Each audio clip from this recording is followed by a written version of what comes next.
morning. You're watching Business World Live. I'm Danie Laurel. It's the start of a new trading day, but first, let's go straight to our top story. The semiconductor and electronics industry in the Philippines, or SEIPI, is asking lawmakers to reconsider investment caps reviewed by investment promotion agencies. SEIPI President Dan Laurel said they will send inputs to the House of Representatives. Now, under the CREATE bill, investment promotion agencies like the PEZA will review investment projects valued at 1 billion pesos or lower, while the Fiscal Review Incentives Board, or FIRB, will approve larger projects. The Chica said the group is pushing for a higher threshold for quicker approval processes, saying many investments are above the 1 billion peso cap. A bicameral conference committee is set to be convened to reconcile clashing provisions passed by the House and the Senate.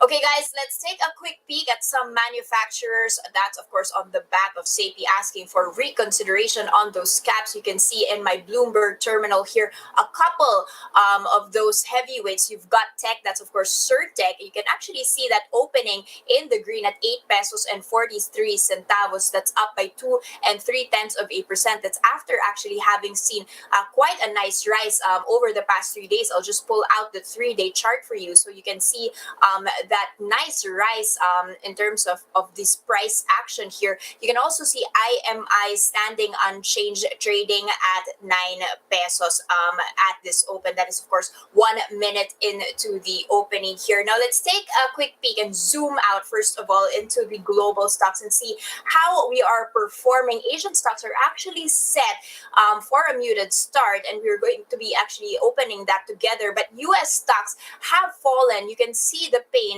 happening over in Wall Street after it had hit record highs. You can see the Nasdaq down by 1 3/10%. The benchmark S&P 500 down by 0.7%. A lot of anticipation, of course, on how Biden will be laying out his fiscal support plans. That is expected to come on Thursday. Now, as I mentioned, Australian shares had actually opened modestly higher here, but we do seem to get a pretty mixed picture when it comes to the rest of Asia, with Japan finally back open after a holiday here, staging a rebound. That the Nikkei 225 is up by 0.5%. But you can see that over in South Korea, both the Kospi and the Kosdaq inching their way lower.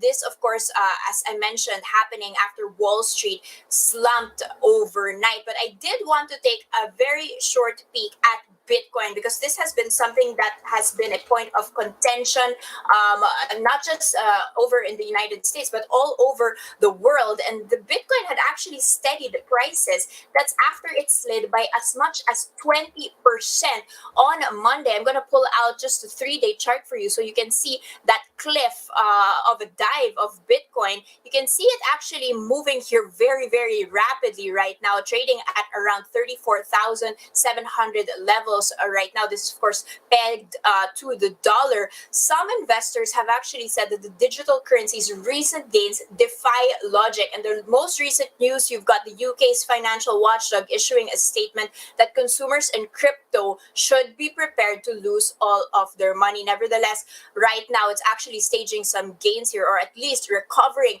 the massive losses that it felt on Monday. Another one that I did want to check in on this morning is WTI, and whether that is keeping itself above the $50 mark. I'm just going to be taking that out for you. So that's actually the WTI in terms of oil here. That was actually trading near to $52 a dollar. It seems to be holding itself at that level right now, trading at 52.28, so $52.28 per barrel. Now let's move over to domestic markets.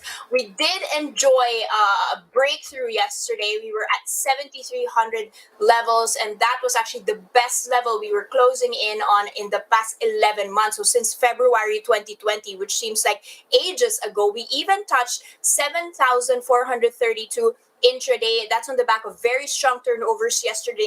Above 11 billion pesos worth of shares were exchanging hands, and another day of net foreign buying. Now, this happened, of course, amid optimism. We've actually got Fitch affirming our triple B rating with a stable outlook yesterday.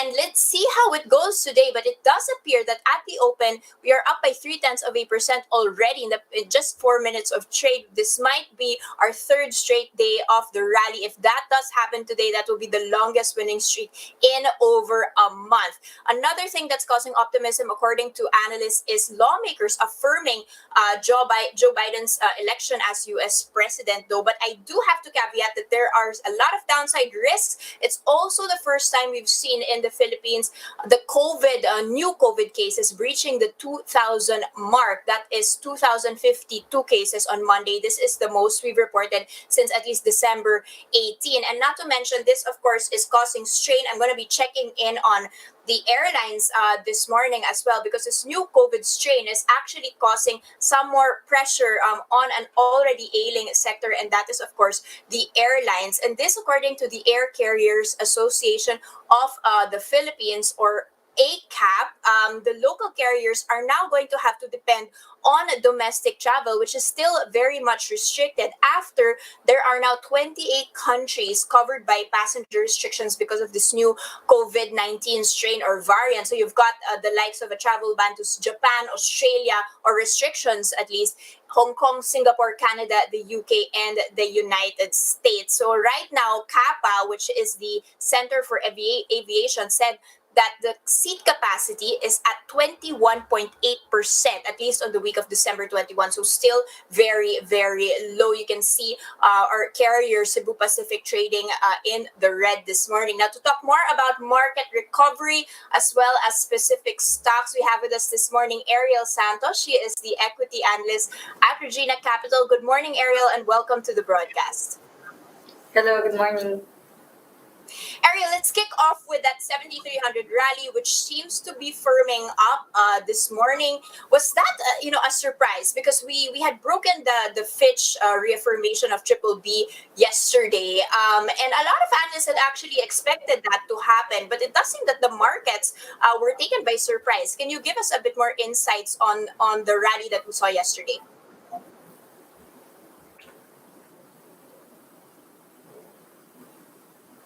Sorry, could you please repeat that? It's a little bit choppy.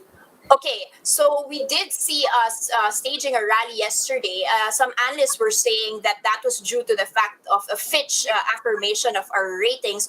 Do you agree with that? Is that what caused this positive sentiment, or are there other things that might have caused this rally? The rally, aside from the Fitch affirmation on their outlook here in the Philippines of triple B and stable, I think the rally was also caused by the market sentiment yesterday, which could continue today as a number of LGUs have already acquired or signed an agreement with AstraZeneca to provide them with a necessary number of doses in the respective LGUs. Okay, so it's really a matter of the vaccine issue. What is the sentiment? Are you, as an analyst, still looking at the numbers when it comes to cases? And are you feeling more optimistic or pessimistic, especially as the cases seem to be rising just as we speak? Yes, I think it's still a big factor for investors and even for analysts to take a look at the COVID positive cases here in the country, as it could still lead, there's still a possibility that the government could reissue or impose lockdowns here in the metro if the number of cases get out of control. Aside from that, I think that if the vaccine gets rolled out immediately, it would help propel the index to exceed the 7,400 mark. Okay, so the 7,400 is contingent, of course, on that vaccine. Still some uncertainty surrounding that. Do you see a pullback in the short term on the back of Wall Street having performed quite poorly overnight, or at least recovering downwards from those massive gains that they saw hitting record highs? I think that's also a possibility since we're yesterday marks the second consecutive net foreign buying here in the local market. So probably if investors or foreign investors also take a look at are also looking at the US markets, they might probably take in some profits to ensure that they have already realized some of their gains. Why the net foreign buying suddenly?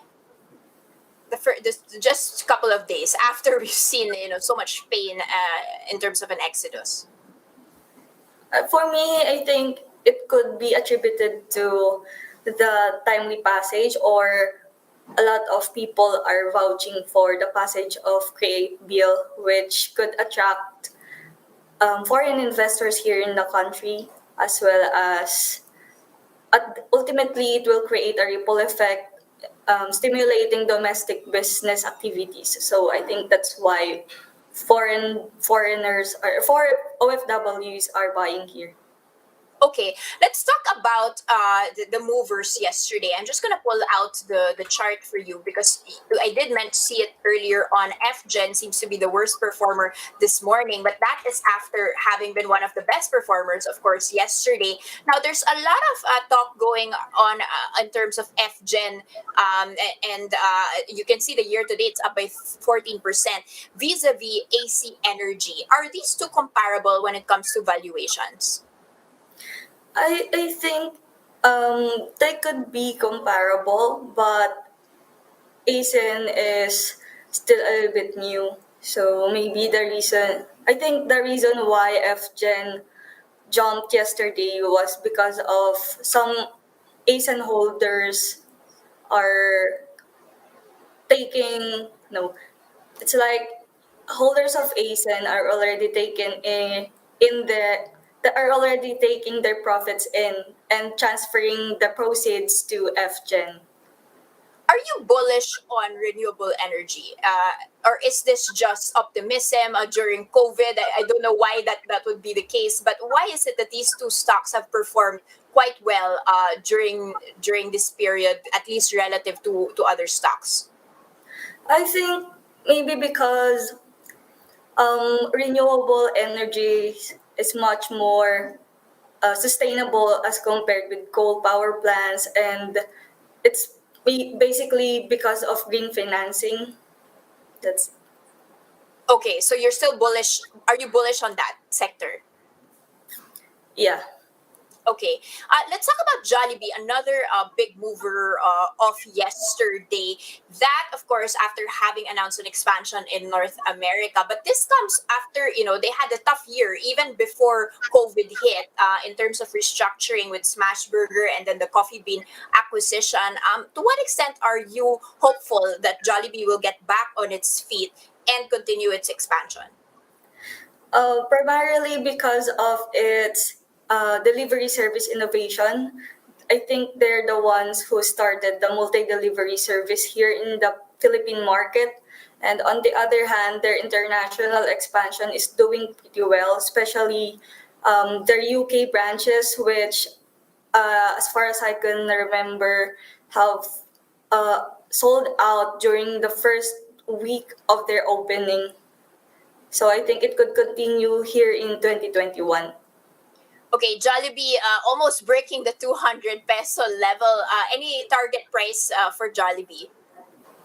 Our target price for Jollibee is um wait, Or do let you me see pull that? this let me Oh, just pull sure. Or do this. you see some upside risks? Where are the risks tilted?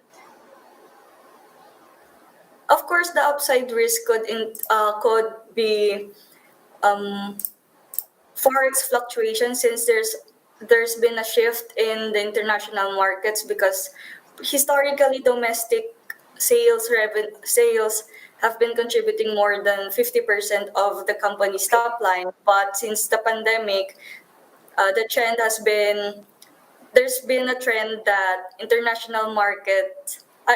international businesses get to contribute around 20 to 30% of JFC's top line. So Interesting. possible. Okay, so this expansion would actually be beneficial if that shift does occur. Yes, I think that would be the case.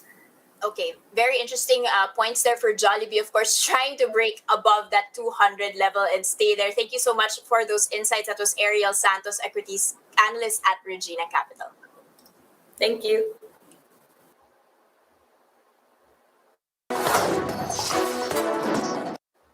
Now let's check in on headlines we're keeping our eyes on. The International Monetary Fund says efficient use of our 2021 budget will be one of the keys to the country's recovery.